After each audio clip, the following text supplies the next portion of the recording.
Војничкото ќебе. Кога завршиле сите војни, војникот Винченцо ди Џакомо се вратил дома со парталава униформа, со силна кашлица и со војничко ќебе. Кашлицата и ќебето биле се она што го спечалил за време на долгите воени години. Сега ќе се одморам, им рекол тој на домашните, но кашлицата не му давала да се одмори и наскоро го завлекла во гробот. На жена му и на неговите синови им останало само ќебето за спомен. Имал тројца синови и најмалиот роден меѓу двете војни бил 5 годишен. Војничкото ќебе му се паднало нему. Кога тој се завиткувал во него да спие, мајка му раскажувала една долга приказна. Во приказната имало самовила. Таа плетела еден толку голем покривач, што можел да ги покрие сите деца на светот на кои им студела, но секогаш останувало непокриено едно дете.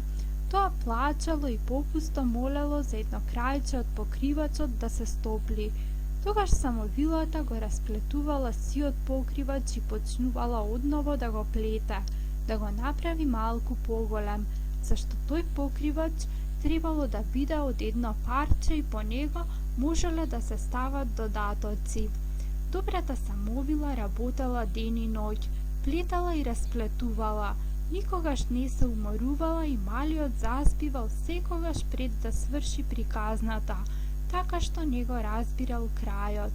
Малиот се викал Џенаро, а неговото семејство живеело во касино. Зимата била многу сурова, немале ништо за јадење. Мајка му на Џенаро се разболела. Џенаро го дале кај некои роднини. Тие биле скитници, имале фургон и патувајќи по селата питале, свирале на хармоника и плетале кошници од врбови гранки. Тоа го правеле кога се задржувале подолго на едно место. На Џенаро му дале кафе со папагал, кој со клунот од едно сандаче извлекувал ливче со бројки за игра на лото. Џенаро им го покажувал папагалот на луѓето и кога ќе му дале некоја монета, го терал папагалот да извлече билет. Деновите биле долги и здодевни.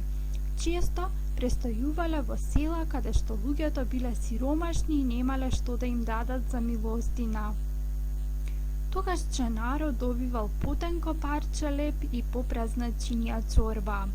Но кога настапувала ноќта, Џенаро се завиткувал во татковото ќебе, војничкото.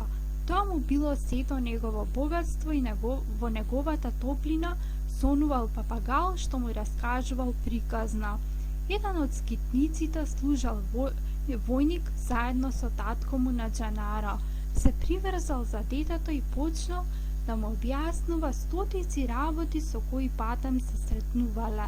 Освен тоа го учел да ги чита надписите на селата и градовите. Гледаш, тоа е А, она гебрече е О, оној бастун со грбка е Р. Џенаро бргу напредувал. Скитникот му купил молив и тетрадка и го учел да ги пишува патните написи. Џенаро исполнувал цели страници со името на Анкона или Пезаро.